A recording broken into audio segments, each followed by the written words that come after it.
નમસ્કાર નમસ્તે વાલા વિદ્યાર્થી મિત્રો, કેમ છો? મજામાં? હું વિશાલ વાઢેર આપ સર્વેનું હાર્દિક સ્વાગત કરું છું આપની પોતાની મનગમતી યુટ્યુબ ચેનલ ઓશિયન કોચિંગ ક્લાસીસના ઓનલાઈન યુટ્યુબ પ્લેટફોર્મ પર. વિદ્યાર્થી મિત્રો, આજે આપણે જોવાનું છે શું? તો ધોરણ 9 વિષય વિજ્ઞાન માં શું છે? વિકાસ પરીક્ષા અસાઇનમેન્ટ. વિકાસ પરીક્ષા લક્ષી જે અસાઇનમેન્ટ છે નવનીત પ્રકાશનનું, તેની અંદરનો વિભાગ 2 માં પ્રકરણ 4 અને પ્રકરણ 7 જોવાનું છે. શું રેડી છો તમે પ્રકરણ 4 ને 7 ના પ્રશ્નોના જવાબ જોવા માટે? તો તૈયાર થઈ ગયા હોય તો વિડીયોને લાઈક કરો, કોમેન્ટ કરો, મેક્સિમમ શેર કરો અને ચેનલને સબસ્ક્રાઇબ કરો. રેડી છે? ચાલો તો જોઈએ. જો તમે આ દ્વિતીય પરીક્ષા માટેનું ખાસ અસાઇનમેન્ટ ખરીદવા માંગો છો, હજી સુધી તમે ખરીદ્યું નથી અને હજી ખરીદવું છે, તો અસાઇનમેન્ટના બુક મેળવવા માટેની લિંક ડિસ્ક્રિપ્શનમાં તમને આપેલી છે. તો એ લિંક તમને ત્યાંથી મળી જશે ડિસ્ક્રિપ્શનમાંથી, અને ઘરે બેઠા મેળવવા માટે સંપર્ક કરો 7046 222 254 પર. 7046 222 254 પર. રેડી છે? વધુ સમય ન બગાડતા ડાયરેક્ટ શરૂ કરીએ છીએ. વિભાગ 2 માં પ્રકરણ 4 નો પહેલો સવાલ, ન્યુટ્રોન વિશે સામાન્ય માહિતી આપો. ન્યુટ્રોન શું છે તે કહેવાનું છે. ચેપ્ટર 4 ની અંદર આપણે ઇલેક્ટ્રોન, પ્રોટોન, ન્યુટ્રોન ની વાત આવે કે ન્યુટ્રોન એટલે ન્યુટ્રલ છે, એકદમ શૂન્ય છે, તેની વાત જણાવવાની કે શૂન્ય કેવો છે. તો ઈસવીસન 1932 માં જેમ્સ ચેડવિક નામના વ્યક્તિએ, કોને? જેમ્સ ચેડવિક નામના વ્યક્તિએ શેની શોધ કરેલી છે? તો ન્યુટ્રોનની. કે ન્યુટ્રોન જેમ્સ ચેડવિકે પરમાણુમાં રહેલા એક અન્ય અપરમાણુય કણની શોધ કરી હતી. સાહેબ અમને અહીંયા ને લોચો શું છે ખબર? એ કે સાહેબ યાદ કેમ રાખવું? પ્રોટોનની શોધ કરી, ન્યુટ્રોનની કોણે કરીને, રેડી છે? એ ભૂલાઈ જાય છે ને. તો આની માટે શું યાદ રાખવાનું તમારે? NC. ન્યુટ્રોનમાં શું યાદ રાખવાનું? NC, not an NC. NC. NC મતલબ શું આવશે? ન્યુટ્રોન. કોણ આવશે? ન્યુટ્રોન. અને C એટલે ચેડવિક. રેડી? શું યાદ રાખશો? NC. એ સિવાય ઇલેક્ટ્રોન તો ET. એક ઈટોડો ઈટી દીધો, એમ નહીં, બરાબર? ET એટલે E એટલે ઇલેક્ટ્રોન. E માઇનસ જે કયો છે ને ઇલેક્ટ્રોન. એ ઇલેક્ટ્રોન ની શોધ કોને કરી? T એટલે થોમ્સન. જે થોમ્સન. રેડી? બાકી પ્રોટોન ની અંદર ગોલ્ડસ્ટીન. E ગોલ્ડસ્ટીન. રેડી? PG. ઘણી વખત ગોલ્ડસ્ટીન ની જગ્યાએ ઓપ્શનમાં ક્યારેક રુથરફોર્ડ પણ આપેલો છે. શું હશે? રુથરફોર્ડ. રેડી? ચાલો તો જોઈએ આગળ કે આ કણ, હવે ન્યુટ્રોન વિશે વાત કરી લઈએ કે આ કણ વીજભાર વિહીન અને તેનું દળ પ્રોટોનના દળ જેટલું જ હતું, જેને ન્યુટ્રોન નામ અપાયું. જોજો, પ્રોટોનનું દળ અને ન્યુટ્રોનનું દળ કેવું છે? સરખું છે. રેડી? તેનું દળ પ્રોટોનના દળ જેટલું જ હતું, જેને ન્યુટ્રોન નામ અપાયું. પણ કેવું છે? વીજભાર વિહીન છે, એટલે કે તટસ્થ છે. ન્યુટ્રોન પરમાણુના કેન્દ્રમાં આવેલા હોય છે. ન્યુટ્રોન ક્યાં આવેલા હોય? પરમાણુના કેન્દ્રની અંદર. જો આ રીતનું પરમાણુનું કેન્દ્ર હોય તો પરમાણુના કેન્દ્રમાં પ્રોટોન હોય અને ન્યુટ્રોન હોય. રેડી છે? અને એની બહારની કક્ષામાં શું આટા મારતા હોય? ઇલેક્ટ્રોન. આ બહારની કક્ષા હોય તો કોણ આટા મારે? ઇલેક્ટ્રોન આટા મારતું હોય છે. રેડી? ન્યુટ્રોન પરમાણુના કેન્દ્રમાં આવેલા હોય છે. હાઇડ્રોજન પરમાણુના કેન્દ્રમાં ન્યુટ્રોન હોતો નથી. જોજો, પરીક્ષામાં પૂછાય IMP અહીંથી કે ખાલી જગ્યા પરમાણુના કેન્દ્રમાં ન્યુટ્રોન હોતો નથી, તો હાઇડ્રોજનમાં. રેડી છે? નેક્સ્ટ, તેની ન્યુટ્રોનની સંજ્ઞા n છે ને દર્શાવાય કેમ છે? 1n0. રેડી? નેક્સ્ટ, પરમાણુનું સમગ્ર દળ પ્રોટોન અને ન્યુટ્રોનના દળના સરવાળા જેટલું હોય છે. કોઈ પણ પરમાણુ હોય તેનું દળ કેટલું હોય? પ્રોટોન પ્લસ ન્યુટ્રોનના સરવાળા જેટલું હોય છે. રેડી? આ શું છે? દળ. ક્લિયર? આ ન્યુટ્રોન વિશેની માહિતી થઈ ગઈ છે. જોઈએ આપણે આગળ બીજો સવાલ. જો Z બરાબર 7 હોય તો તત્વની સંયોજકતા શું હશે? તત્વનું નામ પણ દર્શાવો. તો જો Z બરાબર 7 હોય તો તત્વની સંયોજકતા કેટલી આવે? 3 અથવા 5. કેટલી આવે? 3 અથવા 5. મોટા ભાગની જગ્યાએ તમને 3 જ દર્શાવેલી હોય છે, પરંતુ 5 પણ કહીશ અહીંયા, કારણ કે હું તમને એક્ઝામ્પલ સાથે સમજાવીશ. રેડી છે? ચાલો તો જો અહીંયા Z બરાબર 7, 3 અથવા 5. કેમ સાહેબ? જો, પ્રોટોનના કેન્દ્રમાં અહીંયા P, બરાબર છે. પહેલી કક્ષામાં એના 2 ઇલેક્ટ્રોન અને બહારની કક્ષા વધી, બહારની કક્ષા વધી એમાં 1 2 3 4 અને 5. આ રીતે 5 ઇલેક્ટ્રોન બહાર હોય. કાં તો એ 5 ગુમાવી દેશે અથવા તો 3 મેળવશે. 5 શું કરશે? ગુમાવી દેશે અથવા તો 3 મેળવશે. એટલા માટે રેડી. નાઇટ્રોજન આવે 7 નંબરમાં. તત્વનું નામ શું આવે? નાઇટ્રોજન. તો સાહેબ એક્ઝામ્પલ આપો. તો નાઇટ્રોજનની સંયોજકતા 3 અથવા 5 હોઈ શકે. કદાચ ચોપડીમાં જે આપ્યું હોય તે, પણ હું 3 અથવા 5 બંને કહીશ, કેમ કે આગળના ધોરણને ધ્યાનમાં રાખીને. N-3 નાઇટ્રોજનની -3 સંયોજકતા. કઈ રીતે 3 સંયોજકતા?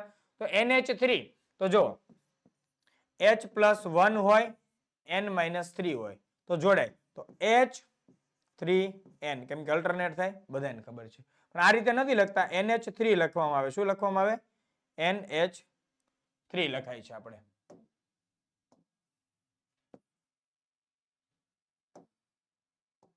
શું લખીએ છીએ? NH3 લખીએ છીએ.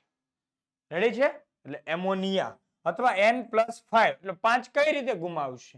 તો જોઈએ N+5 ઓક્સિજન -2 બે અલ્ટરનેટ થાય એટલે N2O5.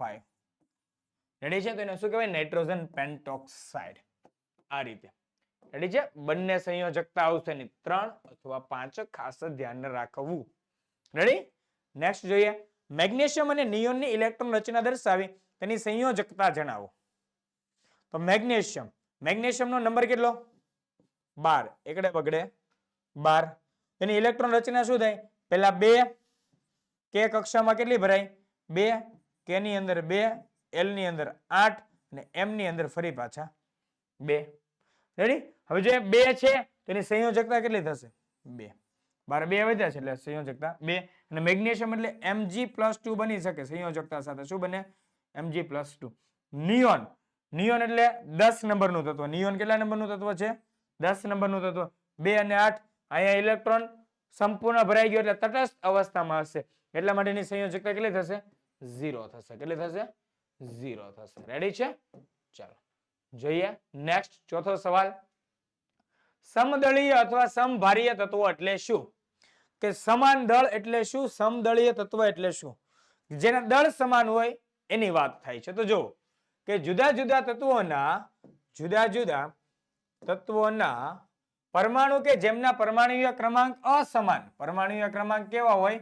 અસમાન, પરંતુ પરમાણુય દળાંક સમાન હોય. સમદળીય એટલે વજન સમાન હોય. એનું દળ વજન નહીં, દળ સમાન હોય. દળ સમાન છે પરંતુ એની માટે શું? પરમાણુય ક્રમાંક અલગ અલગ હોય. શું? પરમાણુય ક્રમાંક અસમાન હોય તેવા તત્વોને સમદળીય અથવા સમભારીય તત્વો કહે છે. અહીંયા દેખાઈ રહ્યું છે તમને, જો આર્ગોન. આર્ગોનનો તત્વ નંબર કેટલો? 18. એનું વજન 40. જ્યારે કેલ્શિયમનો પરમાણુ ક્રમાંક 20. એનું વજન કેટલું? 40. તો અહીંયા તમે ઓબ્ઝર્વ કરો, તમારી નજરે સગી આંખે જોવો, બેનું દળાંક શું છે? સમાન છે. કેમ કે ઉપરના ભાગમાં જે દર્શાવ્યું તેને શું કહેવાય? પરમાણુય દળાંક. અને જે નીચે આ બે દર્શાવેલા છે આને શું કહેવાય? પરમાણુય ક્રમાંક. શું કહેવાશે? પરમાણુય ક્રમાંક. રેડી છે? ચાલો. તો આ તત્વો જુદા જુદા હોવાથી તેમના રાસાયણિક ગુણધર્મો જુદા જુદા હોય છે. કઈ રીતે? ધીસ ઇઝ આર્ગોન અને ધીસ ઇઝ કેલ્શિયમ. આ આર્ગોન છે, આ કેલ્શિયમ છે. તો બંને તત્વો અલગ હોવાથી બંનેના ગુણધર્મો પણ કેવા થાય? અલગ થશે. રેડી? માત્ર આ તત્વોના પરમાણુઓમાં ન્યુક્લિયોન્સની કુલ સંખ્યા જ સમાન હોય છે. શેની? ન્યુક્લિયોન્સની જ કુલ સંખ્યા સમાન હોય. એટલે ન્યુક્લિયસ જે છે એની અંદર રહેલા તત્વો છે એની સંખ્યા સમાન થશે. રેડી છે? ચાલો નેક્સ્ટ તફાવત આપો ન્યુટ્રોન અને ઇલેક્ટ્રોન. તો જોઈએ ન્યુટ્રોન અને ઇલેક્ટ્રોનનો તફાવત. ચાલો ન્યુટ્રોન શું છે? આ કણો કોઈ પણ પ્રકારનો વીજભાર ધરાવતા નથી. ન્યુટ્રોન છે કોઈ પણ પ્રકારનો વીજભાર ધરાવતા નથી. જ્યારે ઇલેક્ટ્રોન કેવો વીજભાર ધરાવે? ઋણ વીજભાર ધરાવે છે. નેક્સ્ટ ન્યુટ્રોનનું દળ કેટલું છે? 1 AMU 1 એટોમિક માસ યુનિટ. જ્યારે ઇલેક્ટ્રોન દળ અવગણી શકાય તેટલું પ્રોટોન કરતા 1800 ગણો હલકો. પ્રોટોન કરતા કેવો છે? 1800 ગણો હલકો છે. કોણ? ઇલેક્ટ્રોન. રેડી? મતલબ કે આ બેનું દળ આમ જોવા જાવ ન્યુટ્રોન અને પ્રોટોનનું, સોરી કોનું ન્યુટ્રોન અને પ્રોટોનનું દળ આમ સમાન જેવું જ હોય છે. રેડી? થોડો ઘણો ચેન્જ આવે, પરંતુ ઇલેક્ટ્રોન છે એ પ્રોટોન અને ન્યુટ્રોન કરતા કેવો છે? હલકો છે. ઇલેક્ટ્રોનનું વજન કેવું? હલકો છે. અને કેટલો હલકો છે? 1800 ગણો. કેટલો? 1800 ગણો.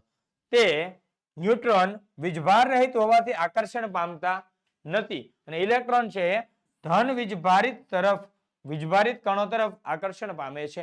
ઋણ છે અટ્રેક્શન કોની સાથે હોય?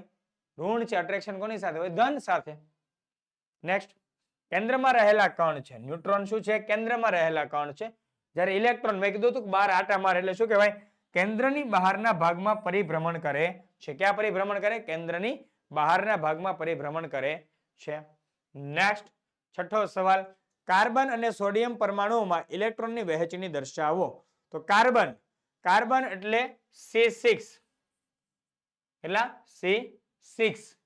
એની ઇલેક્ટ્રોન રચના શું થાય? 2 4. પહેલામાં 2 પછી 4. 2 શેમાં? તો k કક્ષાની અંદર 2 ઇલેક્ટ્રોન આવશે. k કક્ષામાં કેટલા આવશે? 2 ઇલેક્ટ્રોન. જ્યારે l કક્ષાની અંદર કેટલા ઇલેક્ટ્રોન? 4. તો 2 ને 4 નો સરવાળો થઈ ગયો 6. ચલો નેક્સ્ટ, હવે સોડિયમ. તો સોડિયમનો નંબર 11 અને સોડિયમની ઇલેક્ટ્રોન રચના થાય 2 8 1. તો k કક્ષામાં કેટલા ઇલેક્ટ્રોન? 2 ઇલેક્ટ્રોન. l કક્ષામાં 8 ઇલેક્ટ્રોન અને m કક્ષામાં 1 ઇલેક્ટ્રોન. તો સરવાળો કરી દો. 2 ને 8 10 ને 11. તો એને 11 ઇલેક્ટ્રોન એના પાછા મળી જાય છે. રેડી છે? જોજો ખાસ, આ બહુ ઈઝી છે. કક્ષાઓ કેટલી આવે? અલગ અલગ 4 કક્ષા. કઈ છે? k l m n. આ બધામાં પોતપોતાની અલગ અલગ ખાસિયત છે. કેટલા સમાય? k ની અંદર 2, l ની અંદર 8, m ની અંદર 18, n ની અંદર 32.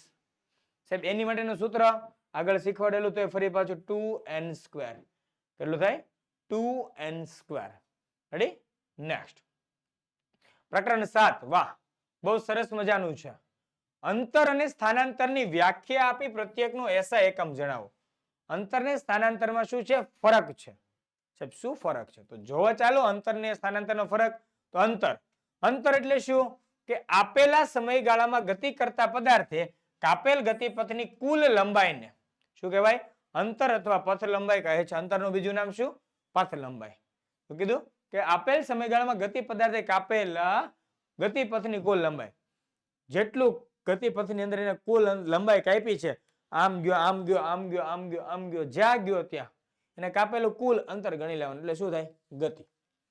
રેડી? સોરી, એનું થશે અંતર. કાપેલું ટોટલ અંતર એટલે શું? અંતર, કુલ લંબાઈ. અંતરનો એસઆઈ એકમ શું છે? મીટર છે. અંતરનો એસઆઈ એકમ શું છે? મીટર છે. રેડી? ખાસ. નેક્સ્ટ, હવે સ્થાનાંતર. બહુ સમજજો. પદાર્થના ગતિપથના પ્રારંભિક, કેવું સ્થાન કીધું? પ્રારંભિક સ્થાનથી અંતિમ સ્થાન સુધીના लघुत्तम अंतर ने स्थानांतर कहे छे। क्या कहां से शुरू किया, कहां खत्म किया, उसके बीच का कम से कम डिस्टेंस, एकदम हमें कैसा डिस्टेंस चाहिए? छोटे से छोटा. એટલે આપણે એકદમ નાનામાં નાનું એનું અંતર જોઈએ.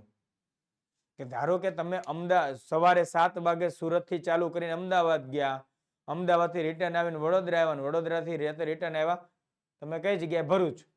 તો તમને પૂછવામાં આવે તમે કેટલું સ્થાનાંતર કર્યું? તો સુરતથી ભરૂચનું અંતર હોય ને એટલું સ્થાનાંતર કહેવાય. રેડી? કેમ કે સ્ટાર્ટિંગ ક્યાંથી કર્યું ને અત્યારે એન્ડ કયું છે, બસ સ્ટાર્ટિંગ ને એન્ડ પોઈન્ટ જ મેઝર કરવામાં આવે. આને કહેવાય સ્થાનાંતરની વાત. પણ અંતર કોને કહેવાય? કે સાહેબ અમે સુરતથી અમદાવાદ ગયા, અમદાવાદથી વડોદરા, વડોદરાથી ભરૂચ. આ ટોટલ કિલોમીટર તમારા ઓડોમીટર પર કેટલો દર્શાવે છે? ટોટલ શરૂ કર્યું પૂરું કર્યું ત્યાં સુધી કેટલો દર્શાવે છે? એ બે વચ્ચેનું માપ કાઢી લ્યો ને, એ તમારું અંતર. જ્યારે સ્થાનાંતર સુરતથી ભરૂચનું થાય એટલું, બસ. રેડી? આ એક એક્ઝામ્પલ દ્વારા સમજાયું તમને. નેક્સ્ટ, અથવા તેમ કહેવાય સ્થાનાંતરની બીજી વ્યાખ્યા કે આપેલા સમયગાળામાં ચોક્કસ દિશામાં, જો અહીંયા શબ્દ જો કેવો મસ્ત છે, ચોક્કસ દિશામાં પદાર્થના સ્થાનમાં થતા ફેરફારને સ્થાનાંતર કહે છે. નેક્સ્ટ, સ્થાનાંતરનો એસઆઈ એકમ શું છે? મીટર છે. સ્થાનાંતરનો એસઆઈ એકમ કયો છે? મીટર છે. અંતર અને સ્થાનાંતર માટે જો આ છે ને છેલ્લો પોઈન્ટ એક્સ્ટ્રા છે તમારા સમજવા માટે છે. રેડી? ખાલી ચાલો અંતર અને સ્થાનાંતર માટે એસ સંજ્ઞા વપરાય છે. વ્યવહારમાં અંતર અને સ્થાનાંતરના નાના મોટા એકમો જેવા કે કોણ છે? નાનો એકમમાં સેન્ટીમીટર, એનાથી નાનો મિલીમીટર, હવે મોટો એકમ કિલોમીટર પણ ઉપયોગમાં લેવાય છે. આ જસ્ટ જાણકારી માટે છે. છેલ્લો મુદ્દો એક્ઝામમાં લખવો જરૂરી નથી. આ ન લખો તો પણ ચાલે, કોઈ માર્ક્સ કપાય નહીં. જસ્ટ જાણકારી માટે કે અંતરના અને સ્થાનાંતરના બીજા એકમો કયા છે તે જણાવ્યું. રેડી? ચાલો જોઈએ નેક્સ્ટ. ઝડપ અને વેગ વચ્ચેનો ભેદ સ્પષ્ટ કરો. ચાલો જોઈ લઈએ ઝડપ. તો શું કહેવાય? પદાર્થે એકમ સમયમાં કાપેલા અંતરને પદાર્થની ઝડપ કહે છે. એકમ સમયમાં કાપેલું અંતર એને શું કહેવાય? ઝડપ. જોજો આપણે હમણાં આગળ જ સવાલ જોયો. કોનો? અંતર ને સ્થાનાંતરનો તફાવત. એનો ઉપયોગ પાછો કેમાં કરવાનો? વેગ ને ઝડપમાં. તો જો કાપેલા અંતરને ઝડપ કહેવાય અને પદાર્થે એકમ સમયમાં કરેલા સ્થાનાંતરને વેગ કહે છે. તો આના પરથી સીધી ખબર પડી જાય કે સ્થાનાંતરને કોની સાથે લાગે વળગે? દિશા સાથે. કેમ કે આગળ શબ્દ તો કેવો? ચોક્કસ દિશા. જો કેવું કીધું?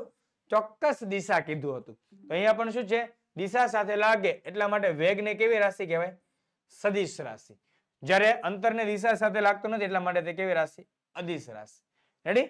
ચાલો હવે આપણે ઝડપ શોધવાનું સૂત્ર જોઈ લઈએ કે ઝડપ શોધવા માટેનું સૂત્ર શું છે? કે ઝડપ બરાબર પદાર્થે કાપેલ અંતર છેદમાં તે કાપવા માટે લાગતો સમય. નેક્સ્ટ, વેગ બરાબર સ્થાનાંતરના છેદમાં સમય. વેગ બરાબર શું આવશે? સ્થાનાંતરના છેદમાં સમય. નેક્સ્ટ, ત્રીજો, ઝડપ કેવી હોઈ શકે? ધન હોય, શૂન્ય હોય અને ઋણ પણ હોય. સોરી, ધન અથવા શૂન્ય હોઈ શકે. શું કહું છું? ફરી પાછું એક વખત કે ઝડપ ધન અથવા શૂન્ય હોઈ શકે. ઝડપ કેવી હોઈ શકે? ધન અથવા શૂન્ય હોઈ શકે, પરંતુ ઋણ હોઈ શકે નહીં. ઝડપ ક્યારે ઋણ હોય નહીં? કેમ કે તમે અમુક સમયમાં અમુક અંતર તો કાપ્યું જ હોય, છેલ્લે ન કાપ્યું હોય તો શૂન્ય હોય, પણ માઇનસમાં જાય નહીં. એ ઝડપની ખાસિયત. પરંતુ વેગ ધને હોય, ઋણે હોય અને શૂન્ય હોય. એટલે શું કીધું? વેગ બધું જ હોઈ શકે, ધન, ઋણ કે શૂન્ય હોઈ શકે છે. રેડી છે?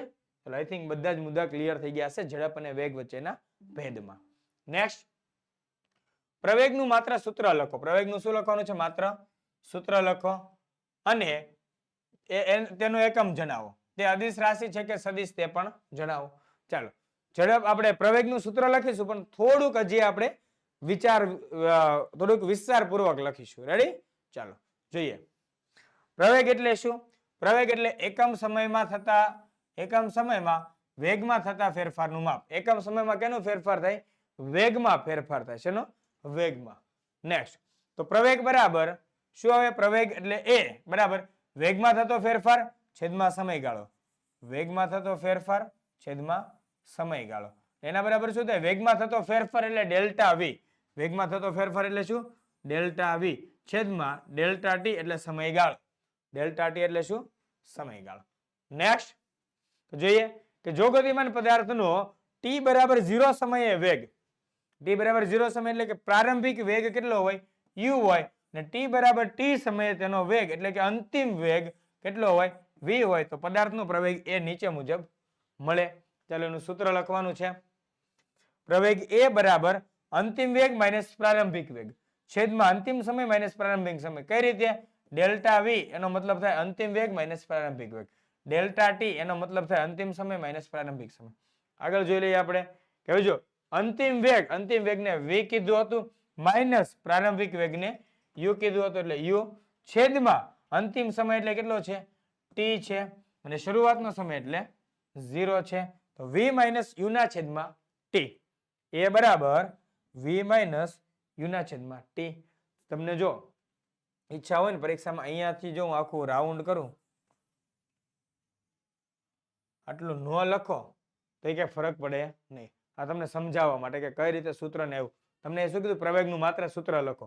એક્ઝામમાં નીચે ખાલી બોક્સ કર્યું છે ને ત્યારે જોજે ખરાની નિશાની કરું ને એટલું લખી દો તો ચાલે, પણ સાઈડમાં લખવું પડે. શું સાઈડમાં શું લખવું પડે? જો કઈ રીતે લખાય પ્રવેગનું સૂત્ર લખવાનું પૂછાય તો આમ લખી દેવાનું, એ બરાબર v માઇનસ u છેદમાં t. જા v બરાબર અંતિમ વેગ, u બરાબર પ્રારંભિક વેગ અને t બરાબર સમયગાળો. અને એ બરાબર તો પ્રવેગ છેદ. રેડી? આ રીતે સાઈડમાં એટલું લખી દેવાનું સારા અક્ષરે વ્યવસ્થિત. ઓકે, ચાલો નેક્સ્ટ. હવે તેનો એકમ. તો પ્રવેગનો એસઆઈ એકમ શું છે? મીટર પર સેકન્ડ સ્ક્વેર. એટલે એને આ રીતે દર્શાવાય મીટર પ્રતિ સેકન્ડ સ્ક્વેર અથવા metre into second raise to -2. Metre into second raise to -2. Next CGS માં એકમ આપણે જરૂર નથી. જો એને કેમાં કીધું છે આપણને કે તેનો એકમ જણાવો. લે વાંધો નહીં, ચાલો એકમ જણાવો. આપણે એસઆઈ માં જણાવો, સીજીએસ માં જણાવીએ centimetre per second square. Centimetre per second square અથવા તો centimetre second raise to -2. Next પ્રવેગ કેવી રાશિ છે? સદિશ રાશિ છે. અને વ્યાપક રૂપે પ્રવેગની દિશા કઈ હોય? વેગના ફેરફારની દિશામાં હોય છે. પ્રવેગની દિશા કઈ હોય? વેગના ફેરફારની દિશામાં હોય છે. કેમ સાહેબ સદિશ રાશિ? વેગ સદિશ કે નહીં? યસ, હમણાં જોયું ને, વેગ સદિશ રાશિ. તો વેગના ફેરફારનો દર છે. કોનો છે? વેગના ફેરફારનો દર. તો વેગ સદિશ એટલે પ્રવેગ પણ સદિશ. નેક્સ્ટ ચોથો સવાલ. તમે કોઈ વસ્તુની બાબતમાં ક્યારે કહી શકો કે તે નિયમિત પ્રવેગથી ગતિ કરે છે કે તે અનિયમિત પ્રવેગથી ગતિ કરે છે? જોઈએ ચાલો. તો જ્યારે પદાર્થ સુરેખ પથ પર ગતિ કરતો હોય અને એક સરખા સમયગાળામાં તેનો વેગ એક સરખા પ્રમાણમાં વધતો હોય તો પદાર્થ અચળ પ્રવેગી કે નિયમિત ગતિ કરે છે તેમ કહેવાય. અચળ એકદમ એક જ સ્પીડે એક જ વેગથી ગતિ કરતો હોય એને કેવું કહેવાશે? અચળ પ્રવેગી અથવા તો નિયમિત પ્રવેગી ગતિ કહે છે. પરંતુ અનિયમિત ક્યારે કહેવાશે? જ્યારે પદાર્થનો વેગ એક સરખા સમયગાળામાં જુદા જુદા પ્રમાણમાં બદલાતો હોય. એક સરખા સમયગાળામાં શું હોય? જુદા જુદા પ્રમાણમાં બદલાતો હોય તો પદાર્થનો પ્રવેગ અનિયમિત છે તેમ કહેવાય. કેવો કહેવાશે? અનિયમિત. જુદા જુદા સમયગાળામાં બદલાય છે તો અનિયમિત, અને સરખા સમયગાળામાં એક જ સરખું ચાલ્યું જાય છે તો નિયમિત. નેક્સ્ટ તફાવત આપો વેગ અને પ્રવેગ.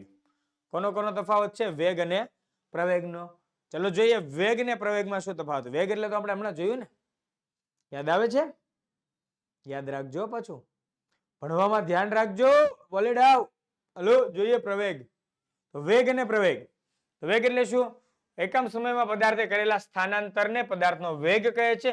અને એકમ સમયમાં પદાર્થના વેગમાં થતા વધારાને અથવા તો વેગમાં થતા ફેરફારને શું કહેવાય? જો વધારો શબ્દ ન લખો તો શું લખી શકાય?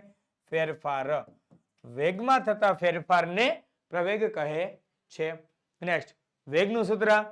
વેગ બરાબર સ્થાનાંતરના છેદમાં સમય. વેગ બરાબર સ્થાનાંતરના છેદમાં સમય. જ્યારે પ્રવેગનું સૂત્ર પ્રવેગ બરાબર વેગમાં થતો ફેરફાર છેદમાં સમય. વેગમાં થતો ફેરફાર છેદમાં સમય. નેક્સ્ટ પદાર્થનો વેગ શૂન્ય હોય, પદાર્થનો વેગ શૂન્ય હોય તો તે પદાર્થ સ્થિર સ્થિતિમાં હોય છે. પદાર્થનો વેગ કેવો હોય? શૂન્ય, તો તે સ્થિર સ્થિતિમાં હોય છે. તેના આંતરિક આયોજનમાં એક જ મિનિટ, પદાર્થનો વેગ શૂન્ય હોય તો તે પદાર્થ સ્થિર સ્થિતિમાં હોય છે. અને અહીંયા તેના આંતરિક આયોજનમાં ઓકે સોરી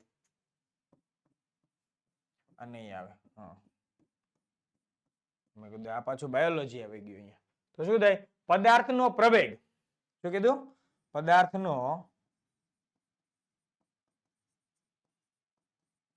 પ્રવેગ શું હોય? પદાર્થનો પ્રવેગ કેવો હોય? શૂન્ય હોય. કેવો હોય? શૂન્ય હોય. તો તે અચળ વેગી ગતિ કરતો હોય. કેવી? અચળ વેગથી ગતિ કરતો હોય. અચળ વેગથી ગતિ કરતો હોય એટલે એનો પ્રવેગ કેવો થઈ જાય? 0. રેડી? આની સામે કયો મુદ્દો આવશે? પદાર્થનો વેગ શૂન્ય હોય તો તે પદાર્થ સ્થિર સ્થિતિમાં હોય છે. એ શું? પદાર્થનો પ્રવેગ શૂન્ય હોય તો તે અચળ વેગથી ગતિ કરતો હોય છે. રેડી? નેક્સ્ટ વેગનો એસઆઈ એકમ મીટર પર સેકન્ડ છે. વેગનો એસઆઈ એકમ શું છે? મીટર પર સેકન્ડ છે. જ્યારે પ્રવેગનો એસઆઈ એકમ મીટર પર સેકન્ડ સ્ક્વેર છે. મીટર પર સેકન્ડ સ્ક્વેર છે. રેડી? ચાલો ભૂલાઈ નહીં જોજો વિદ્યાર્થી મિત્રો. આ જવાબ આવશે મેં જે લખ્યો છે ને ત્રીજા મુદ્દાની સામે તે આવશે. નેક્સ્ટ છઠ્ઠો સવાલ. તફાવત આપો નિયમિત ગતિ અને અનિયમિત ગતિ. આખા ગામને આવડે. કોને કહેવાય? રેડી? હાલો તો જોઈ લઈએ તેમ છતાં એક વખત. ચાલો રેડી? બરાબર છે? નિયમિત ગતિ. તો આ પ્રકારની ગતિમાં પદાર્થ એક સરખા સમયગાળામાં એક સરખું અંતર કાપે છે. કેવું? એક સરખા સમયગાળામાં એક સરખું અંતર કાપે. અનિયમિતમાં આ પ્રકારની ગતિમાં પદાર્થ એક સરખા સમયગાળામાં એક સરખું અંતર કાપતો નથી. એક માર્ક્સ રોકડો. આ પ્રકારની ગતિમાં અંતર સમયનો આલેખ સુરેખા હોય છે. અંતર સમયનો આલેખ કેવો હોય? સુરેખા હોય છે. જ્યારે આ પ્રકારની ગતિમાં અંતર સમયનો આલેખ સુરેખા હોતો નથી. એટલે આ પ્રકાર એટલે અનિયમિતમાં. ચાલો હવે જોઈએ નિયમિત ગતિમાં. આ પ્રકારની ગતિમાં વેગ સમયનો આલેખ x અક્ષને સમાંતર હોય છે. આ પ્રકારની ગતિમાં વેગ સમયનો આલેખ શું હોય? x અક્ષને સમાંતર હોય છે. જ્યારે આ પ્રકારની ગતિમાં વેગ સમયનો આલેખ x અક્ષને સમાંતર હોતો નથી. નેક્સ્ટ, સુરેખ પથ પર થતી નિયમિત ગતિ માટે આપેલા સમયગાળામાં પદાર્થે કાપેલ અંતર અને તેના સ્થાનાંતરનું મૂલ્ય તથા તેની ઝડપ અને સરેરાશ વેગનું મૂલ્ય સમાન હોય છે. રેડી? નેક્સ્ટ, કે સુરેખ પથ પર થતી અનિયમિત ગતિ માટે આપેલા સમયગાળામાં પદાર્થે કાપેલ અંતર અને તેના સ્થાનાંતરનું મૂલ્ય તથા તેની ઝડપ અને સરેરાશ વેગનું મૂલ્ય સમાન હોતું નથી. રેડી છે? નિયમિતમાં શું હોય? કાપેલ અંતર, સ્થાનાંતરનું મૂલ્ય અને ઝડપ ને સરેરાશ વેગ બધા સમાન હોય. જ્યારે અનિયમિતમાં એવું બને નહીં, કેમ કે અનિયમિત છે ને, નિયમિત રીતે થતી નથી. નેક્સ્ટ, 7મો સવાલ, નિયમિત વર્તુળાકાર ગતિ એટલે શું? તેના બે ઉદાહરણ આપો. ચાલો જોઈએ. જો કોઈ પદાર્થ નિયમિત ઝડપે વર્તુળાકાર પથ પર ગતિ કરતો હોય તો તે નિયમિત વર્તુળાકાર ગતિ કરે છે તેમ કહેવાય. તો કીધું નિયમિત વર્તુળાકાર પથ પર ગતિ કરતો હોય તો તેને કેવી ગતિ કીધી? નિયમિત વર્તુળાકાર ગતિ કહેવાય છે. જોઈએ ઉદાહરણ તરીકે, ઘડિયાળના સેકન્ડ કાંટાનો છેડો એટલે કે ઘડિયાળની જે ઉપરની ટીપ હોય ને, ટીપ એવડી. રેડી? આ ઘડિયાળ છે, એની ઉપરની ટીપ હોય. આ ટીપ વાળો ભાગ ફરે ને જે એ. રેડી? તો છેડો ઘડિયાળના ડાયલ પર નિશ્ચિત સમયમાં વર્તુળ ગતિ કરતો હોય છે, તેથી તેની ગતિ નિયમિત વર્તુળાકાર ગતિ છે. નેક્સ્ટ, ચંદ્ર પૃથ્વીનો કુદરતી ઉપગ્રહ છે. ચંદ્ર પૃથ્વીની આસપાસ નિશ્ચિત સમયમાં વર્તુળ ગતિ કરે છે, તેથી તેની ગતિ નિયમિત વર્તુળાકાર ગતિ છે. કેવી છે? નિયમિત વર્તુળાકાર ગતિ છે. રેડી? નેક્સ્ટ, અનિયમિત પ્રવેગી ગતિ એટલે શું? કેવી? અનિયમિત પ્રવેગી ગતિ એટલે શું? તેનું એક ઉદાહરણ આપો. જોઈએ અનિયમિત પ્રવેગી ગતિ. તો કોઈ પદાર્થના વેગનો બદલાવવાનો દર કેવો હોય? અનિયમિત હોય તો તે પદાર્થ અનિયમિત પ્રવેગી ગતિ કરે છે તેમ કહેવાય. બદલાવવાનો દર કેવો હોય? અનિયમિત, ફિક્સ હોય નહીં. તેને શું કહેવામાં આવે છે? અનિયમિત હોય તો તે પદાર્થ અનિયમિત પ્રવેગી ગતિ કરે છે તેમ કહેવાય. નેક્સ્ટ ઉદાહરણ, કે ટ્રાફિક વાળા રસ્તા પર વાહનની ગતિ. ટ્રાફિક વાળા રસ્તા પર જે વાહન ચલાવો છો ત્યારે તમારી ગતિ કેવી હોય? અનિયમિત હોય. નેક્સ્ટ, ટ્રાફિક વાળા રસ્તા પર વાહનનો પ્રવેગ વારંવાર બદલાતો હોય છે, આથી વાહનની ગતિ અનિયમિત પ્રવેગી ગતિ કહેવાય છે. રેડી? જોઈએ નેક્સ્ટ, 9મો સવાલ. મસ્ત છે. લિફ્ટમાં બેઠેલ એક વ્યક્તિનો ગતિનો વેગ સમયનો આલેખ નીચે આકૃતિમાં દર્શાવ્યો છે. તો આલેખમાં દર્શાવેલ એબી રેખા, આલેખમાં દર્શાવેલ એબી દ્વારા નિરૂપિત લિફ્ટની ગતિનો પ્રકાર આલેખો. તો જો સમય સાથે એનો વેગ શું થાય છે? વધે છે. શું થાય છે? વધે છે. એટલે એનું શું કહેવાય?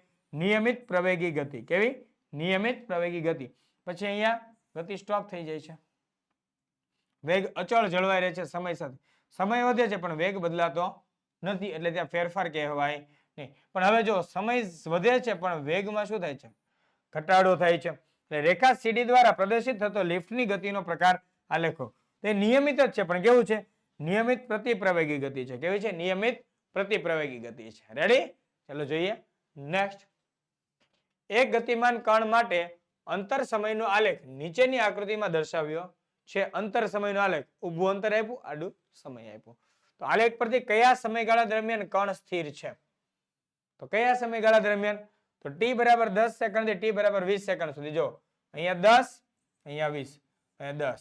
10 થી શરૂ કરીને 20 સુધી ઊભું છે. જો ત્યાં સુધી પોતાના સ્થાનમાં કાંઈ ફેરફાર થયો નથી. સમય વધો પણ સ્થાનમાં ફેરફાર થયો નથી. રેડી? નેક્સ્ટ, OA વિભાગમાં કણના વેગનું મૂલ્ય શોધો. OA વેગનું મૂલ્ય શોધો. જોઈએ ચાલો. તો 3 મીટર પર સેકન્ડ. 3 મીટર પર સેકન્ડ. સાહેબ કેવી રીતે? તો જો આપણે હવે વેગનું મૂલ્ય જોતું હોય, બરાબર છે? તો વેગ બરાબર આમાં શું થશે? આપણે અહીંયા વેગ બરાબર આપણે બે વચ્ચેનો તફાવત લેવો પડે. તો આ a થી g કેટલું? a થી g છેદમાં g થી o. a થી g કેટલું? 30. g થી o કેટલું? 10 સેકન્ડ. મીંડું મીંડું ઉડી જાય. કેટલું થાય? 3 મીટર પર સેકન્ડ. કેટલું થાય? 3 મીટર પર સેકન્ડ. રેડી છે? આ રીતે ગણતરી આવેલી છે. નેક્સ્ટ. અરે વાહ, વિજ્ઞાનની નવી નવી અપડેટ મેળવવા માટે વોટ્સએપ ગ્રુપમાં જોડાવા માટે તમારે ક્યાં જવાનું છે? નીચે આપેલી ડિસ્ક્રિપ્શન બોક્સની લિંક પર, ત્યાંથી તમને વોટ્સએપ ગ્રુપની લિંક મળી જશે, ત્યાંથી આપ જોડાઈ શકો છો. જલ્દી જોડાઈ જાઓ, કારણ કે જલ્દી નવા નવા અપડેટ્સ મળતા રહે. રેડી છે? ચાલો, અને વધારે માહિતી માટે સંપર્ક કરી શકો 7046 222 254 પર. રેડી છે? તમારી કાંઈ પણ ક્વેરી હોય અહીંયા ફટાફટ કોલ કરી દો અથવા મેસેજ કરી દો, તમને એમાં રિપ્લાય મળી જશે. જરાય ટેન્શન લેવાની જરૂર છે નહીં. હો, મૂંઝાતા નહીં હો ને? ચાલો, અમે તમારી સાથે છીએ. જે ના સમજાય તે પૂછી લેજો. ફરી પાછા નેક્સ્ટ વિડીયોમાં આપણે થેન્ક યુ છે. ફરી પાછા નેક્સ્ટ વિડીયોમાં આપણે મળીશું. શેની સાથે? પ્રકરણ નંબર 8 અને 9 જે બાકી છે તેની સાથે. રેડી છે? એના જે આગળના આપણા સવાલો જે બાકી છે પ્રકરણ નંબર 8 અને બીજા ચેપ્ટરના, તેની સાથે આપણે મળવાના છીએ. તો રેડી છો વિદ્યાર્થી મિત્રો નેક્સ્ટ વિડીયો માટે? યસ યસ યસ, તમે રેડી જશો. તો ફરી મળીએ નેક્સ્ટ વિડીયોમાં. ત્યાં સુધી આપણે રજા લઈ રહ્યો છું. જય હિન્દ, જય ભારત, જય જય ગરવી ગુજરાત.